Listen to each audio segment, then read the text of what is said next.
Radhe Radhe Radhe Radhe and welcome to my new video. And in this video I'm back with my new topic, and the topic we are going to discuss today is normal distribution. So far we have been discussed many things which are normally distributed, right? So today we will discuss that what is a normal distribution and what are its properties. Okay, so today's topic, normal distribution concept and properties. So let's have an overview of the normal distribution, that from where it has been taken and where it has been derived and all. So normal distribution सबसे पहले D मॉर्विस ने दी थी, English mathematician थे. 1733 में उन्होंने normal distribution को introduce करवाया, ठीक है, डिस्कवर किया उन्होंने ये बताया कि बायनोमियल के केस में आप नॉर्मल डिस्ट्रीब्यूशन बायनोमियल को आप नॉर्मल डिस्ट्रीब्यूशन में कन्वर्ट कर सकते हो, ठीक है. अगर आपके पास कोई बायनोमियल डिस्ट्रीब्यूशन है तो आप उसको नॉर्मल डिस्ट्रीब्यूशन में कन्वर्ट करके बना सकते हो, ठीक है. अब कैसे कर सकते हो, उन्होंने दो अजम्पशंस दी, एक तरह से उन्होंने 2 पॉइंट्स बताए कि अगर आप n को लार्ज कर देते हो और p और q मतलब probability of success and failure are neither too small, ठीक है. p और q ज़्यादा स्मॉल नहीं है आपके पास और n की वैल्यू लार्ज है, नंबर ऑफ ट्रायल्स जो हैं किसी एक्सपेरिमेंट में वो लार्ज कर दो तो वहाँ पे आपको नॉर्मल डिस्ट्रीब्यूशन बन जाएगी. आपकी बायनोमियल जो डिस्ट्रीब्यूशन है वो नॉर्मल की तरफ टेंड करने लगेगी, नॉर्मल बनती रहेगी. सो नॉर्मल डिस्ट्रीब्यूशन दोबारा से इंट्रोड्यूस हुई, ठीक है. कार्ल फ्रेडरिक गॉस एक साइंटिस्ट थे, उन्होंने कार्ल फ्रेडरिक गॉस ने गॉसियन डिस्ट्रीब्यूशन के नाम से उसको डिराइव किया. उन्होंने क्या बताया कि स्पेस में इसका क्या यूज़ है, ठीक है. हेवनली बॉडीज़ को उन्होंने ऑर्बिट्स में कैलकुलेशन करने के लिए उन्होंने नॉर्मल डिस्ट्रीब्यूशन की हेल्प ली. और अगर आज भी आप देखो तो आपको मोस्टली केसेस ऐसे मिलेंगे जहाँ पे हम कहें कि नॉर्मली डिस्ट्रीब्यूटेड हमारा डाटा है, ठीक है. सो डाटा नॉर्मली डिस्ट्रीब्यूटेड का मतलब क्या है, नॉर्मल डिस्ट्रीब्यूशन अप्लाई हो रही है वहाँ पे, ठीक है. तो आज कई केसेस में, मोस्टली हर केस में ऐसा हो जाता है कि हमारे पास डिस्ट्रीब्यूशन जो है वो नॉर्मल निकल के आती है, ठीक है. सो नॉर्मल डिस्ट्रीब्यूशन क्या है? Normal distribution was first discovered in 1733 by English mathematician de मॉर्विस.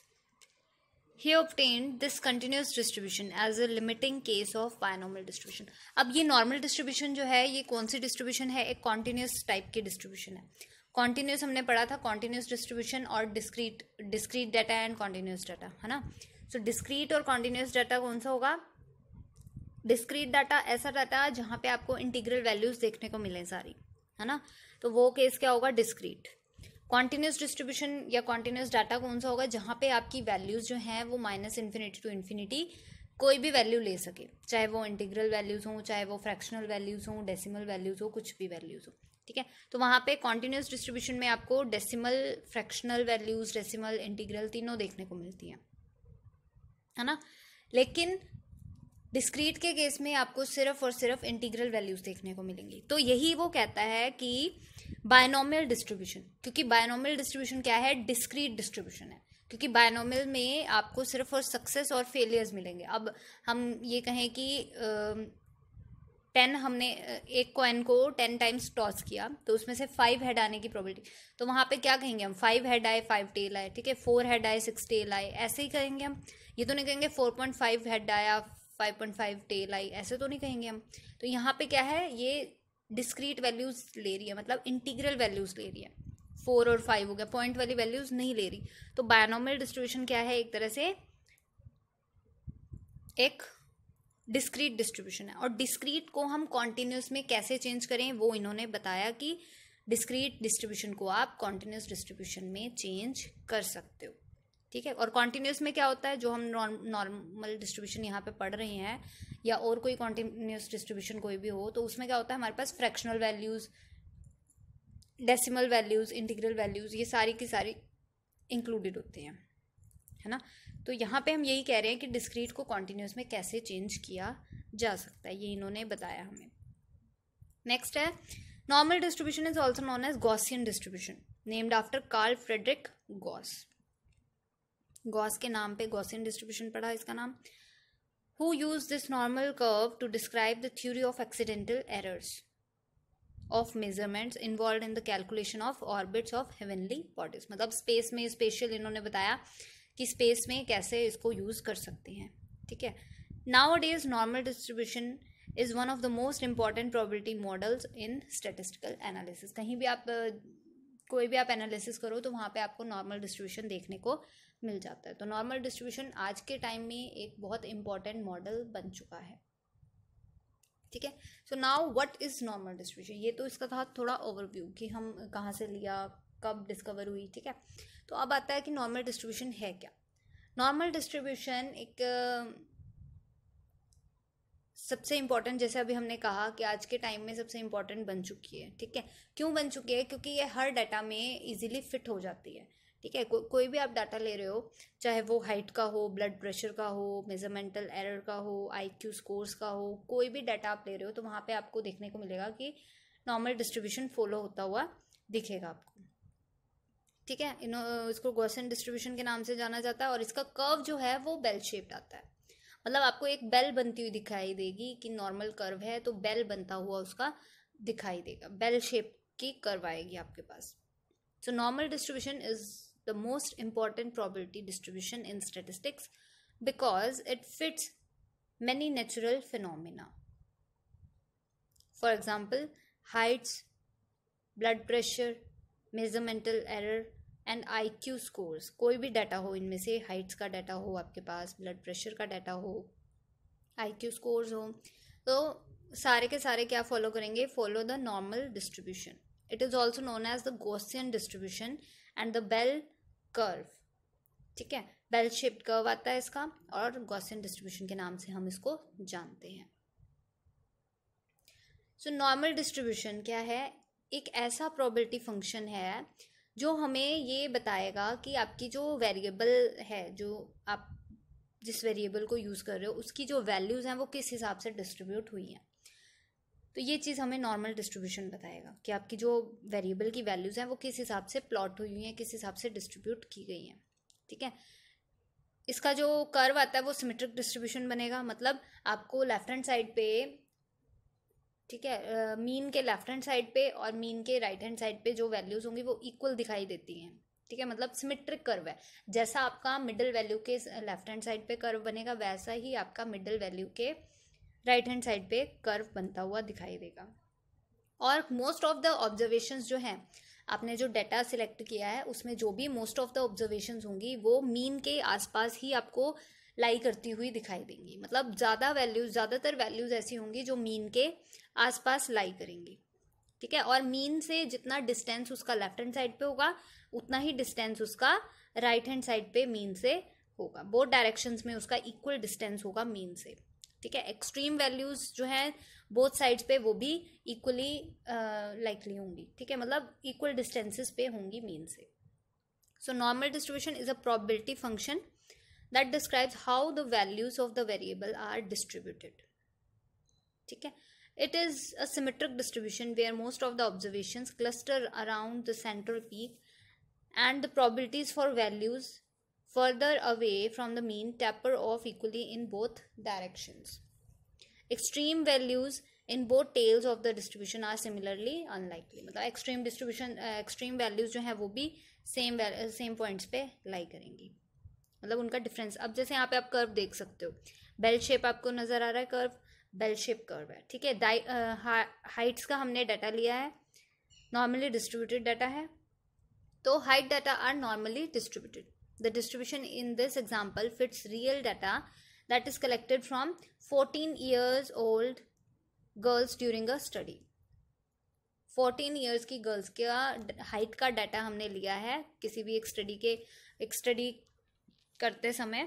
14 years old girls की हाइट का हमने डाटा लिया है, ठीक है। अब ये हाइट जो है वो नॉर्मली डिस्ट्रीब्यूटेड है। कैसे?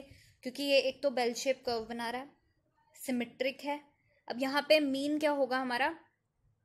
अब जैसे आपको ये दिख रहा है, मीन क्या है हमारा?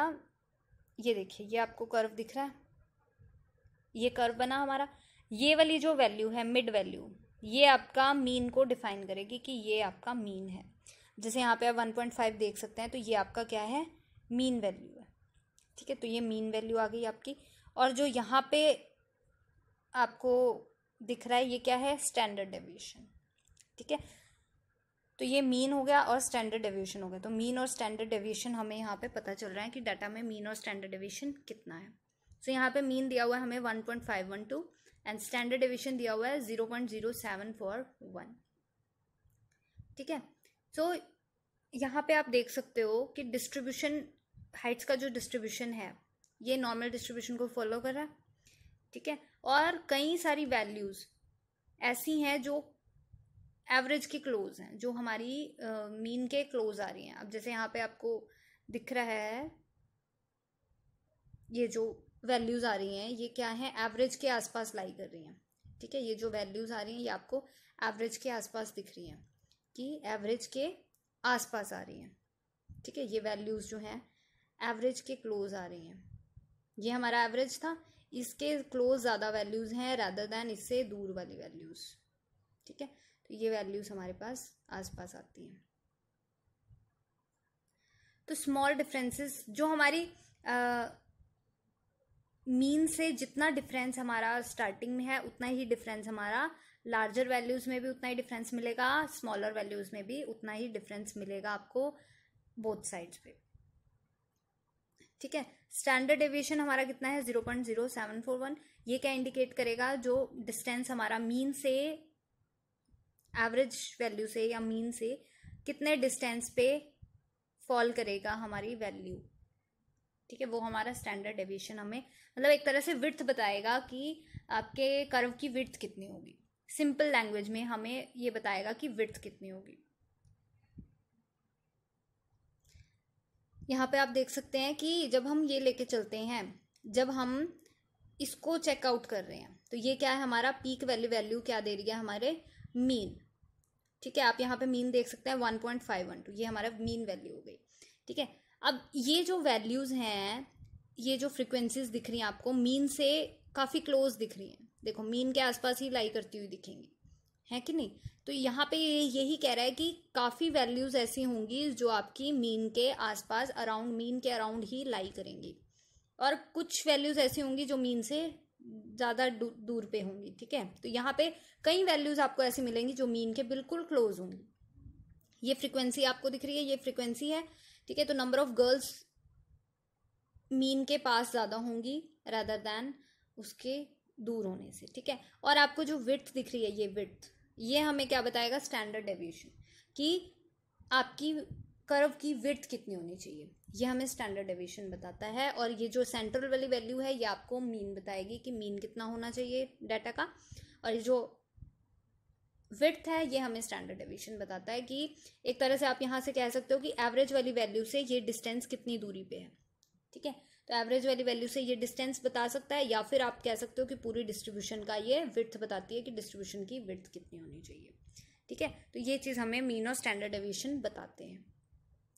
ठीक है, तो मीन और स्टैंडर्ड डेविएशन आपको पता चल गया कि मीन क्या बताएगा, हमें पीक वाली वैल्यू बताएगा कि कहाँ तक उसकी हाइट जानी चाहिए, और मीन के क्लोज काफ़ी वैल्यूज जो हैं वो ऐसी होंगी मीन के क्लोज लाई करेंगी, और स्टैंडर्ड डेविएशन आपको विड्थ ऑफ द डिस्ट्रीब्यूशन बताएगा कि विड्थ कितनी होनी चाहिए हमारी डिस्ट्रीब्यूशन की। So as you can see the distribution of heights follows the typical pattern for all normal distributions. Most girls are close to the average, 1.512 के आसपास मिलेंगे आपको most of the girls. Small differences between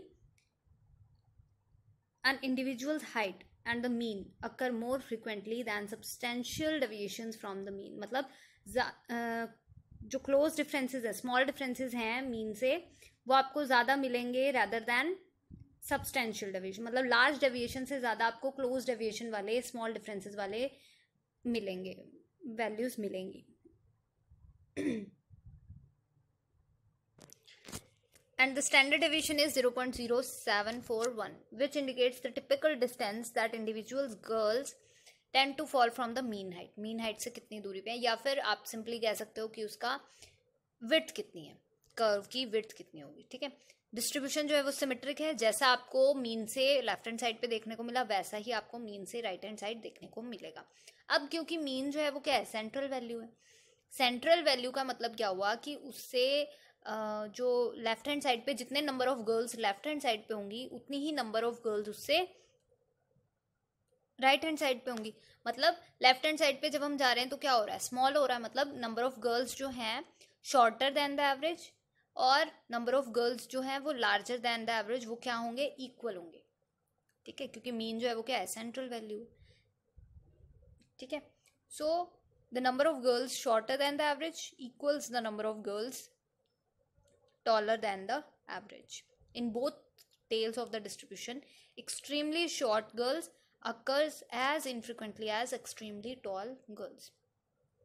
अब extremely tall और extremely short का क्या concept है, अब जैसे यहाँ पे हमारा कर्व था, ये हमारा मीन हुआ, तो मीन से ये जो एक्सट्रीमली शॉर्ट कितनी होंगी, ये वाली गर्ल्स होंगी, एक्सट्रीमली टॉल कितनी होंगी, ये वाली होंगी, तो ये भी इक्वल पानी जाएंगी, मतलब जितनी गर्ल्स एक्सट्रीमली शॉर्ट होंगी उतनी ही एक्सट्रीमली टॉल होंगी, ठीक है।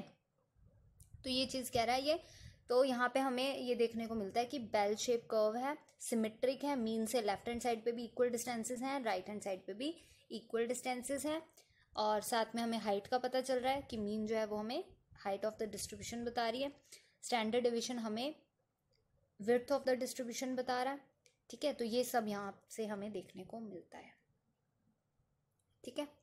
So next is parameters of normal distribution, कि हमारे पास क्या क्या पैरामीटर्स होते हैं। पैरामीटर्स क्या होगा, हमने डिस्कस किया था एक बारी। पैरामीटर्स क्या होगा, जो हमें पॉपुलेशन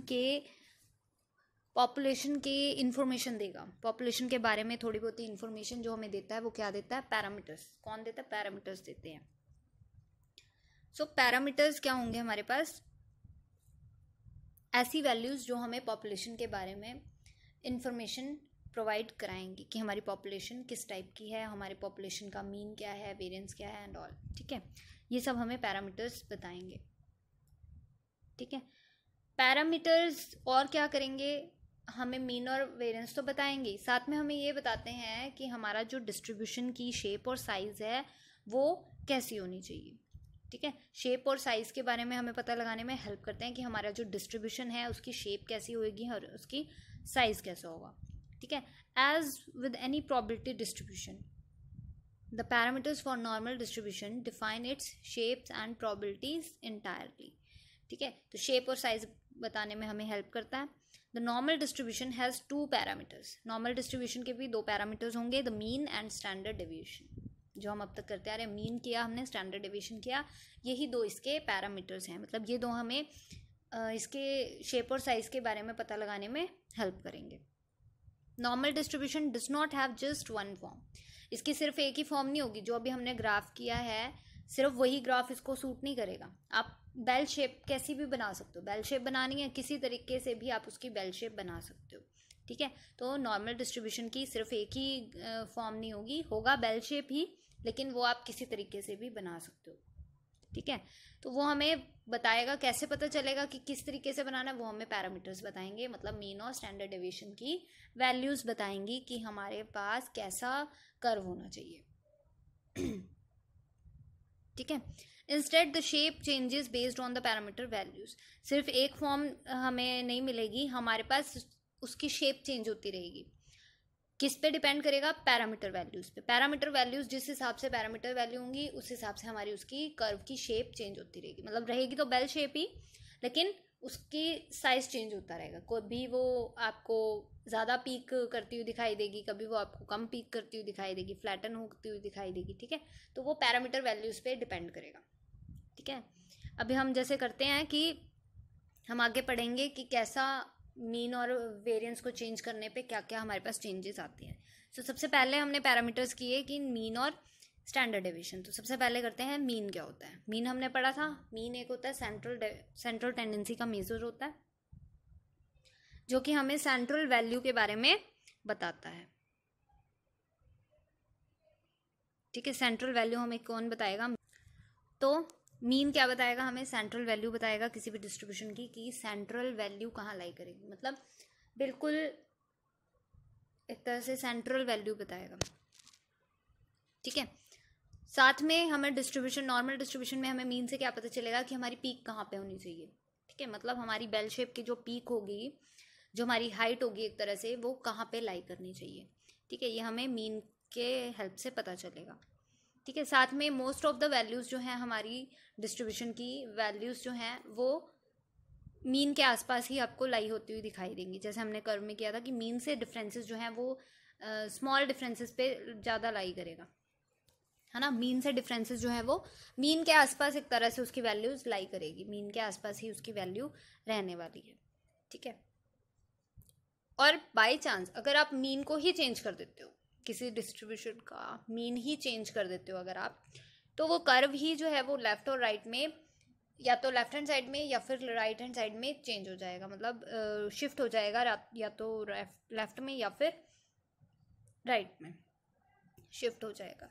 ठीक है, सो मीन जो है क्या है, mean is the central tendency. हमने पढ़ा था मीन जो है वो सेंट्रल टेंडेंसी होगा, मतलब मीन से आप कह सकते हो कि मिडल वैल्यू है एक तरह से, है ना। मिडल वैल्यू मतलब उससे नीचे के ऑब्जर्वेशंस और उससे ऊपर की 50% मीन जो है वो 50% ऑफ द डाटा शो करता है ना। सो 50% से नीचे का, 50% से उसका ऊपर डाटा लाई करेगा हमारा। So mean is the central tendency of the distribution. It defines the location of the peak. Peak की लोकेशन बताएगा कि हमारा जो नॉर्मल डिस्ट्रीब्यूशन के कर्व की पीक है, मतलब उसकी जो हाइट है वो कितनी होनी चाहिए for the normal distribution. Most of the values cluster around the mean. Mean के आसपास लाई होती हुई आपको वैल्यूज दिखाई देंगी। On a graph changing the mean, अगर आप मीन को ही चेंज कर देते हो किसी डिस्ट्रीब्यूशन में, तो changing the mean shifts the entire curve left और right on the x axis. X axis के या तो पूरा लेफ्ट में चला जाएगा या फिर उसके राइट में शिफ्ट हो जाएगा अगर आप मीन को चेंज करते हो। अब जैसे हम ग्राफ दिख रहा है आपको, नेक्स्ट स्लाइड में ये ग्राफ दिख रहा है आपको। इस ग्राफ में से आप देख सकते हो कि अगर आप मीन को चेंज करते हो, इस ग्राफ में क्या है आपको, इस ग्राफ में क्या देखने को मिल रहा है कि आपका जो ये जो ब्लू कर्व दिख रहा है आपको और ये जो रेड कर्व वाला कर्व दिख रहा है ना, इसमें आपका मीन चेंज हो रहा है। फर्स्ट वाले कर्व में मीन जो है वो 100 मीन है, दिख रहा है आपको। ठीक है, सेकंड वाले कर्व में आप देख सकते हो कि सेकंड वाले कर्व में कितना मीन दिख रहा है, 150। इसमें आपको 150 कर्व दिख रहा है, देखो 150 मीन है, और इस वाले कर्व में 100 मीन है। तो मीन इन दोनों का डिफरेंट हुआ है। ठीक है, लेकिन स्टैंडर्ड डेविएशन सेम रही है। इधर भी स्टैंडर्ड डेविएशन उतनी ही है, इधर भी स्टैंडर्ड डेविएशन उतनी ही है। स्टैंडर्ड डेविएशन यहाँ पे इन्होंने 15 दे रखी है इसकी, मीन इसके डिफरेंट है। अब जब मीन को चेंज कर रहे हो तो आपको दिख रहा है कि ये कर्व ही एंटायरली शिफ्ट हो गया। अगर आप मीन को इंक्रीज कर रहे हो, क्योंकि फर्स्ट वाले कर्व में 100 था मीन, है ना, इस 100 को आपने इंक्रीज कर दिया 150 में, तो वो राइट में शिफ्ट हो गया। ठीक है, सपोज आप इस 100 को कम कर देते, इसको 50 कर देते, तो वहाँ पे वो इधर इस वाले केस में आ जाता, यहाँ पे आ जाता। ठीक है, अगर आप उसको मीन को इंक्रीज करोगे तो वो राइट हैंड साइड में जाएगा, अगर आप मीन को डिक्रीज करोगे तो वो लेफ्ट हैंड साइड में शिफ्ट हो जाएगा। ठीक है, लेकिन स्टैंडर्ड डेविएशन उसकी सेम रहने वाली है। जैसा यहाँ पे स्टैंडर्ड डेविएशन आपको दिख रहा है कि यहाँ पे स्टैंडर्ड डेविएशन दोनों की सेम है। ठीक है, मीन चेंज हुए हैं दो डिस्ट्रीब्यूशंस के। ठीक है, तो यहाँ से ये पता चलेगा हमें कि मीन और स्टैंडर्ड डेविएशन को अगर हम डिफरेंट करते हैं तो वहाँ से हमारी ग्राफ में क्या फ़र्क आता है। ठीक है, तो हमारा ग्राफ पूरा एंटायरली राइट हैंड साइड पे शिफ्ट हो गया। ठीक है, नेक्स्ट पैरामीटर है हमारा स्टैंडर्ड डेविएशन। दो पैरामीटर्स किए थे हमने, मीन और स्टैंडर्ड डेविएशन। तो मीन हमने पढ़ लिया। स्टैंडर्ड डेविएशन क्या है, मेजर ऑफ वेरिएबिलिटी। वेरिएबिलिटी हमने किया था। वेरिएबिलिटी क्या होती है कि एक तरह से जब हम अपने डाटा में वेरिएबिलिटी की बात करते हैं, मतलब एक तरह से हम ये शो करते हैं कि उसकी विड्थ कितनी होनी चाहिए, मतलब उस डाटा में फैलाव कितना है। जब हम ये जानना चाहते हैं तो वहाँ पे हम मेजर्स ऑफ वेरिएशन यूज़ करते हैं।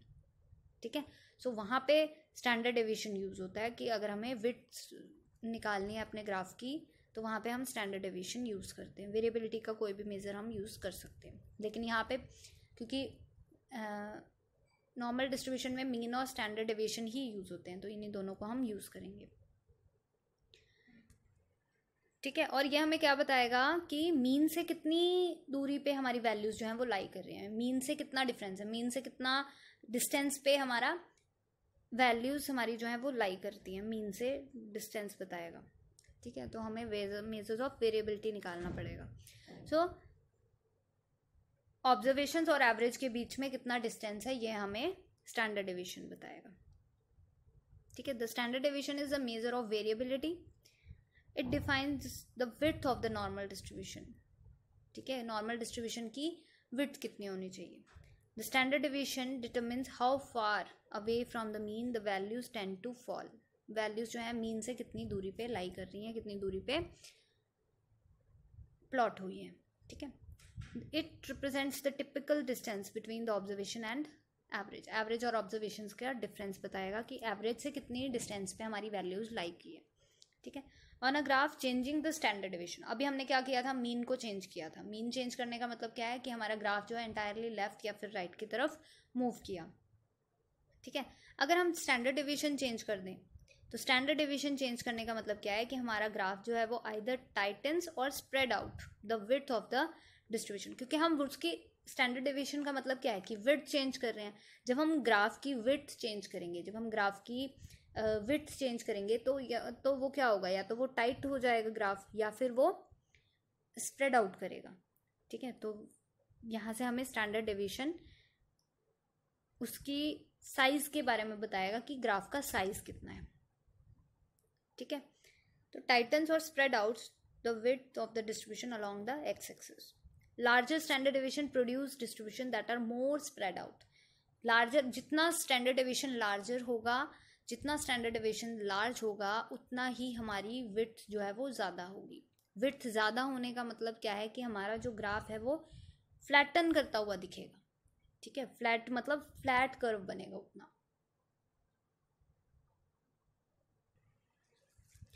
तो आप ग्राफ की हेल्प से देख सकते हैं।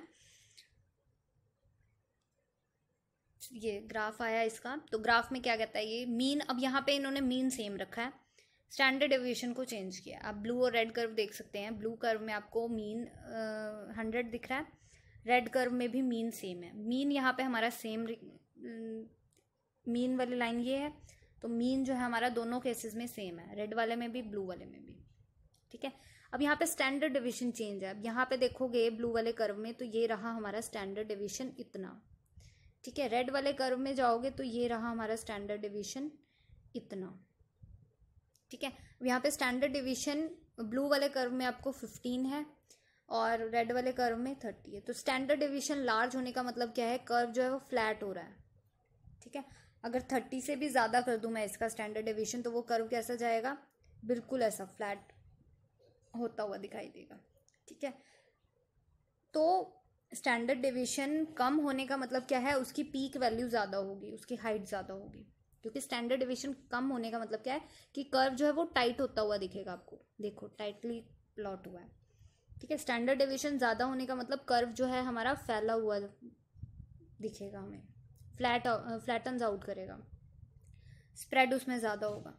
ठीक है, तो कर्व यहाँ से हमें पता चलेगा कि कर्व किस हिसाब से हमने लेना है। तो अगर हमारा कर्व, हाँ, अगर हमारा स्टैंडर्ड डेविएशन लार्ज है तो कर्व फ्लैटन आउट होगा, और अगर हमारा स्टैंडर्ड डेविएशन लो है, कम है, तो वहाँ पे पीक वैल्यूज हमें मिलेंगी। अगर मैं स्टैंडर्ड डेविएशन और कम कर दूँ, ठीक है 15 है, 15 से कम कर दूँ तो वो कर्व कैसा हो जाएगा, बिल्कुल ऐसा 15 से भी कम हो गया।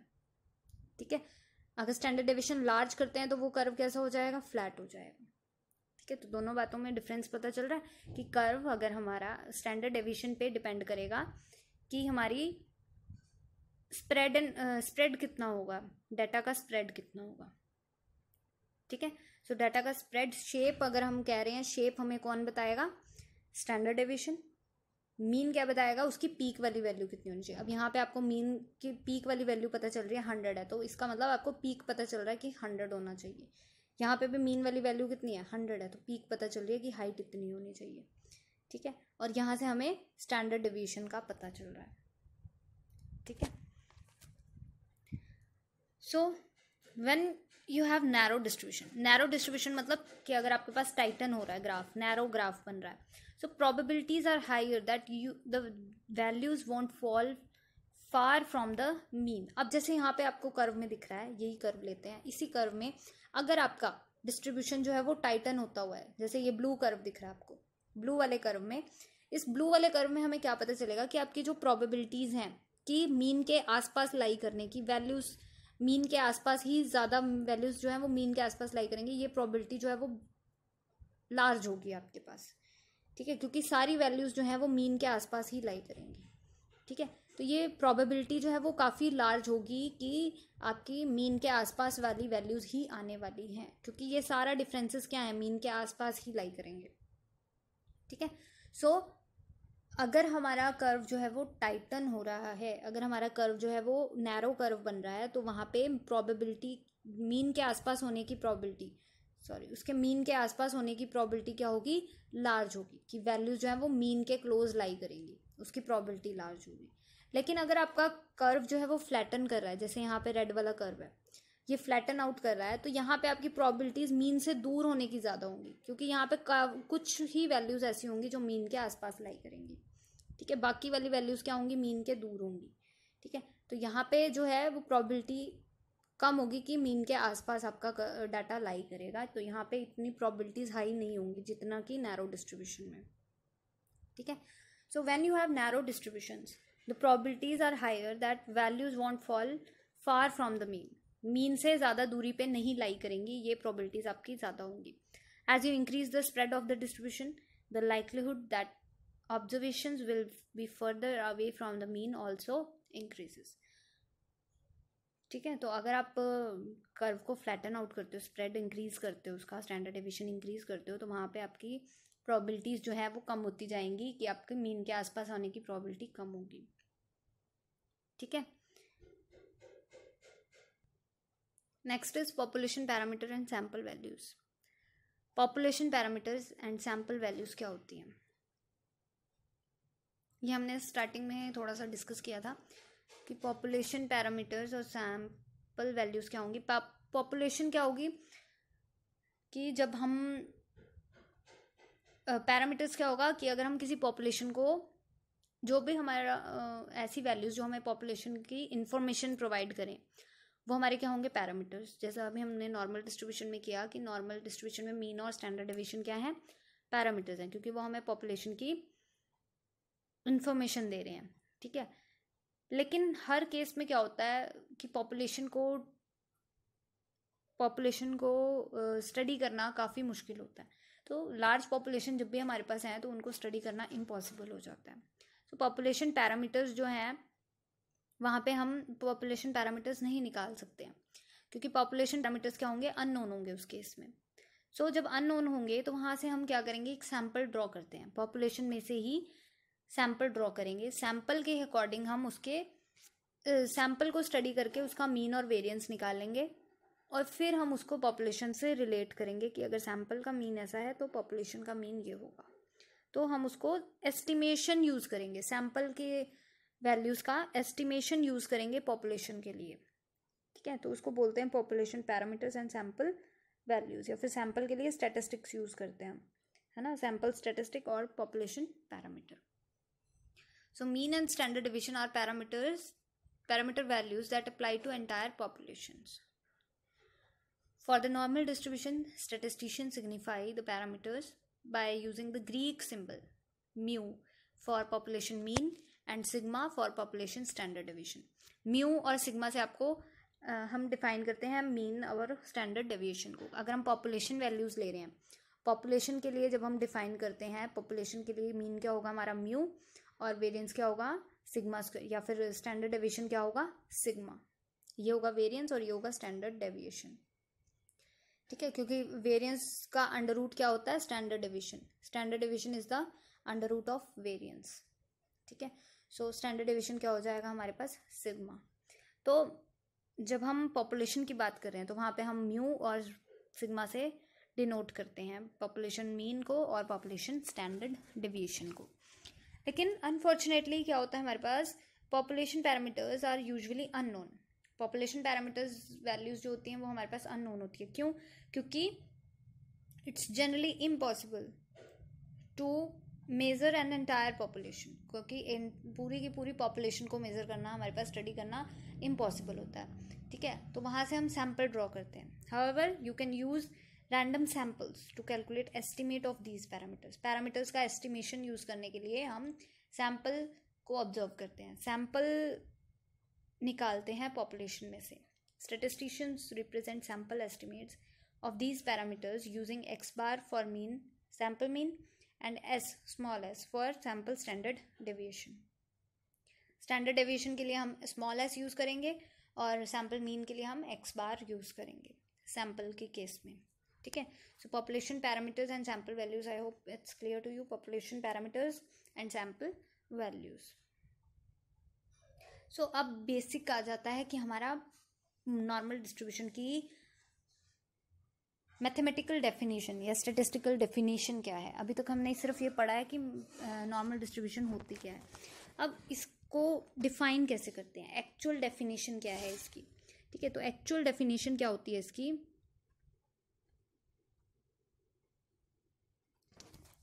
सो एक्चुअल डेफिनेशन क्या है, एक्चुअल में नॉर्मल डिस्ट्रीब्यूशन को कैसे हम डिफाइन कर सकते हैं, ठीक है।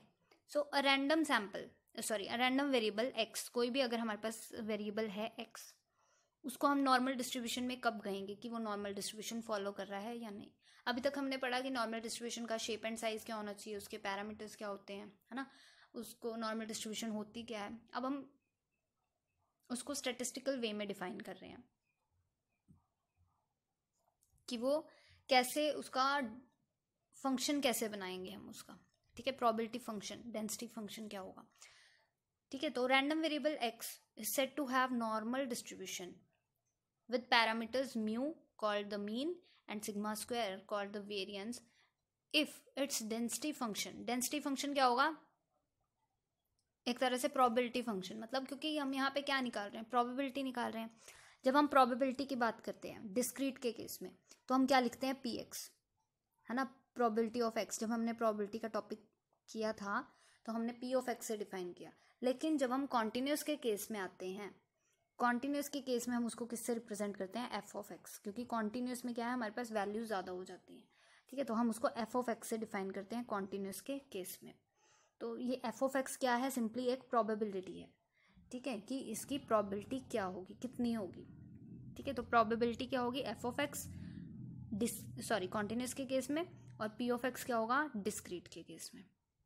So if its density function is given by the probability F x, x यहाँ पे आपको म्यू और सिग्मा दिख रहा होगा, ये क्या मतलब हुआ कि F X with mean mu and variance sigma square, ठीक है, mean mu and variance sigma square, ठीक है। F X follows the distribution with mean mu and variance sigma square, और इसकी वैल्यू क्या होगी हमारे पास, 1/√2 sigma square e raise to power -1/2 sigma square X minus mu का होल स्क्वायर। ये आपका फंक्शन बनेगा। अगर ये फंक्शन आपके पास अवेलेबल है तो इसका मतलब वो फॉलो कर रहा है नॉर्मल डिस्ट्रीब्यूशन, ठीक है। तो नॉर्मल डिस्ट्रीब्यूशन का बेसिक फॉर्मूला क्या बना, ये कि अगर एफ एक्स हमारे पास 1/√2 sigma square e raise to power X minus mu by में 2 सिग्मा स्क्वायर, अगर ये चीज़ आ जाती है तो यहाँ पे हमारे पास ये क्या बनता है, नॉर्मल डिस्ट्रीब्यूशन को फॉलो करता है, ठीक है। सो यहाँ पे अब हमारे पास आ जाती हैं कि लिमिट्स क्या होनी चाहिए, लिमिट्स इन द सेंस कि एक्स की, म्यू की और सिग्मा की वैल्यूज़ क्या होंगी, ठीक है। क्योंकि ये कॉन्टिन्यूस डिस्ट्रीब्यूशन है तो एक्स की लिमिट क्या होगी, एक्स जो है वो फॉलो क्या करेगा, -∞ टू इन्फिनिटी, मतलब X lies between -∞ to infinity. क्यों, क्योंकि ये कॉन्टिन्यूस डिस्ट्रीब्यूशन है। कॉन्टिन्यूस डिस्ट्रीब्यूशन में आपको decimal values, fractional values, integral values सब अलाउड होती हैं, ठीक है। तो यहाँ पे एक्स की लिमिट हो जाएगी -∞ टू इन्फिनिटी। सिमिलरली म्यू भी कुछ भी हो सकता है, आपके पास मीन है, मीन कुछ भी हो सकता है, mu lies between -∞ to infinity, तो म्यू की वैल्यू भी आपके पास कुछ भी आ सकती है। और बात आती है सिग्मा की। अब सिग्मा हमेशा ग्रेटर देन 0 होगा, सिग्मा ऑलवेज ग्रेटर देन 0। क्यों, क्योंकि हमारे पास यहाँ पे आप देख रहे हैं तो डेनोमिनेटर में क्या आ रहा है, सिग्मा स्क्वायर, ठीक है। डेनोमिनेटर में सिग्मा स्क्वायर आ रहा है, तो सिग्मा का मतलब क्या हुआ कि ये नॉन जीरो वैल्यू होनी चाहिए, क्योंकि 1/0 क्या हो जाता है, अगर यहाँ पे सिग्मा की वैल्यू 0 हो गई तो 1/0 वो किसको फॉलो करेगा, इन्फिनिटी। और ये क्योंकि प्रोबेबिलिटी निकालना है तो प्रोबेबिलिटी 0 और 1 के बीच में लाई करनी चाहिए, तो वो 0 वैल्यू तो मतलब इन्फिनिटी तो ले नहीं सकेगी, क्योंकि एफ एक्स क्या बताएगा, ये वैल्यू सॉल्व होकर क्या बताएगी, एक तरह से प्रोबेबिलिटी बताएगी हमें। सो ये वैल्यू जो है वो कहाँ से कहाँ आनी चाहिए, 0 और 1 के बीच में आनी चाहिए। ठीक है, तो ये इन्फिनिटी तो देगी नहीं, क्योंकि यहाँ पे अगर सिग्मा को हम 0 रख देते हैं तो 1/0 वो इन्फिनिटी बना देगा, तो वो प्रोबेबिलिटी की लिमिट से बाहर हो जाएगी। तो इसलिए सिग्मा की वैल्यू हमेशा क्या होगी, ग्रेटर देन 0। ठीक है, सो ग्रेटर देन 0 हो सकती है सिग्मा की वैल्यू। और साथ में अब इसको अगर आप और सॉल्व करते हो, क्योंकि यहाँ पे हमने लिखा है 1/√2 पाई सिग्मा स्क्वायर, तो अब यहाँ पे अगर आप सिग्मा स्क्वायर को बाहर निकाल देते हो तो ये क्या बन जाएगा, इस सिग्मा स्क्वायर को अगर हम बाहर निकाल दें रूट से तो वो क्या बनेगा, सिग्मा बाहर आ जाएगा, √2 पाई बचेगा।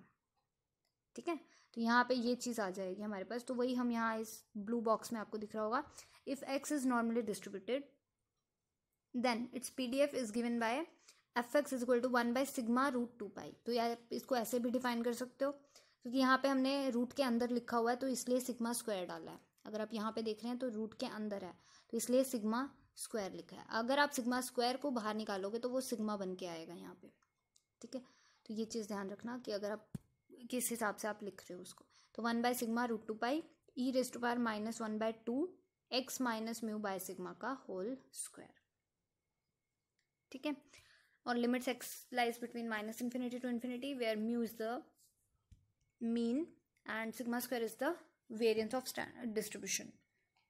और हम उसको डिफाइन कैसे करते हैं, उसको डिनोट कैसे करते हैं, लिखते कैसे हैं उसको, x follows normal distribution with mean mu and variance sigma square. इस तरीके से हम उसको डिफाइन करेंगे, डिनोट करेंगे।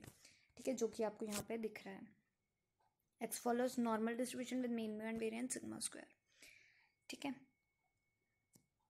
अब आ जाते हैं कुछ रिमार्क्स। सो फर्स्ट रिमार्क क्या है, random variable x with mean mu and variance sigma square and following the normal law is expressed as this. इसको एक्सप्रेस ऐसे करेंगे, x follows normal with mean mu and variance sigma square. ठीक है, इस तरीके से हम लिखते हैं। सेकेंड आ जाता है कि x अगर नॉर्मल डिस्ट्रीब्यूशन को फॉलो कर रहा है, मीन म्यू है और वेरिएंस सिग्मा स्क्वायर है, तो z अगर हम कोई वेरिएबल लेके चलें, z अगर हम कोई वेरिएबल लें, z को कैसे लिखें, x जो हमने आपको याद हो टी टेस्ट में किया था, x minus expected value of x upon में under root variance of x, यही चीज़ की थी। तो वही चीज़ हम यहाँ पे z को बना रहे हैं। x expected value of x is what, is mean, it is the mean. So mean है ये हमारे पास, वेरिएंस ऑफ x क्या है, रूट वेरिएंस ऑफ x क्या है, स्टैंडर्ड डेविएशन।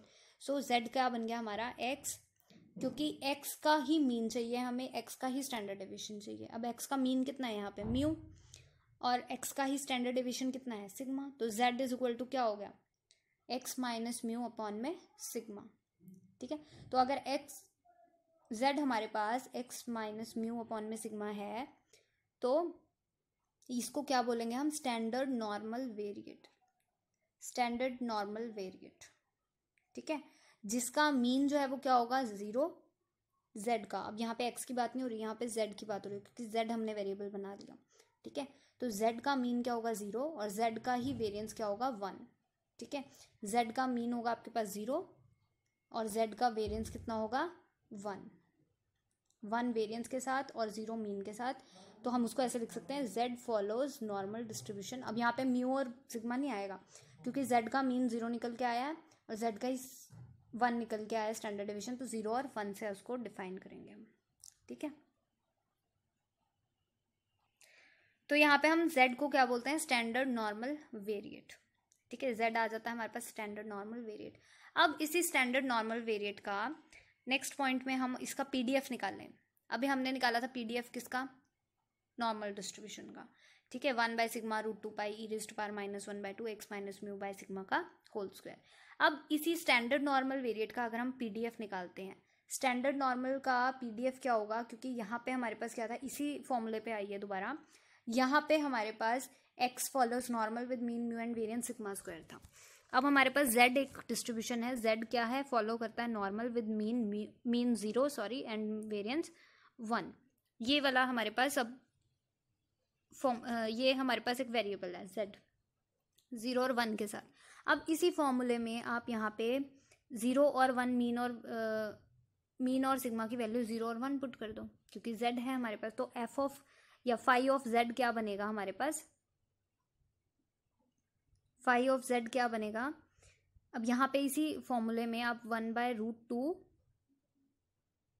पाई, क्योंकि √2 में तो कोई चेंजेस आने नहीं, हमें सिग्मा और म्यू की जगह करना है, क्योंकि ये मीन हो गया हमारे पास और ये क्या हो गया सिग्मा।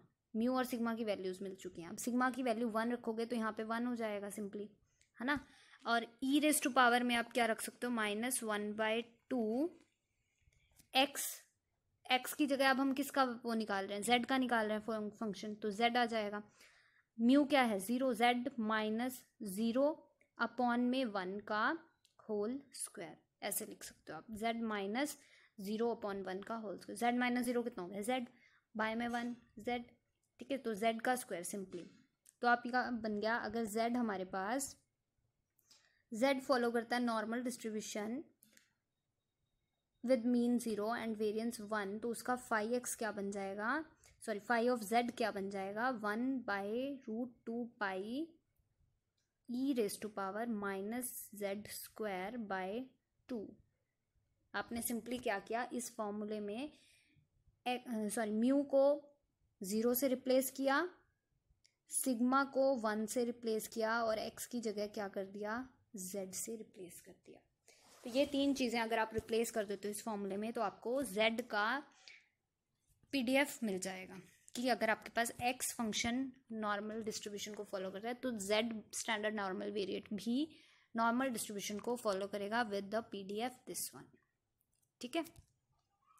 तो ये चीज़ आ गया हमारे पास कि z का PDF क्या होगा, ये जो आपको यहाँ पे दिख रहा है ये z का PDF हो जाएगा, ठीक है। तो ये था हमारे पास। लास्ट पॉइंट में है द ग्राफ ऑफ fx, जो हमने fx का ग्राफ किया वो क्या है, फेमस बेल शेप्ड है। Bell shaped curve, the top of the bell is directly above the mean mu for large values of sigma, the curve tends to flatten out for large values of sigma, it has a sharp peak. वही बात हो गई कि अगर हमारे पास large values हैं, sigma जितना लार्ज होगा, सिग्मा अब यहाँ पे जितना सिग्मा की वैल्यू कम होती रहेगी उतना हमें फ्लैटन होता हुआ मिलता रहेगा, सॉरी जितना सिग्मा इंक्रीज करेगा, अब यहाँ पे सिग्मा की वैल्यू स्टैंडर्ड डेविएशन इंक्रीज हो गया तो वो उसकी पीक कम हो गई, सिग्मा की वैल्यू आप डिक्रीज करोगे तो उसकी पीक ज़्यादा हो जाएगी, सिग्मा की वैल्यू और इंक्रीज करोगे तो उसकी वैल्यू और ऐसे फ्लैटन आउट हो जाएगी, ठीक है। सिग्मा की वैल्यू और कम करोगे तो वो और पास को दिखता हुआ नजर आएगा आपको, ठीक है। तो सिग्मा की वैल्यूज आपको शेप बताएगी, उसकी साइज बताएगा कि कितना फ्लैटन करना है हमने कर्व, ठीक है।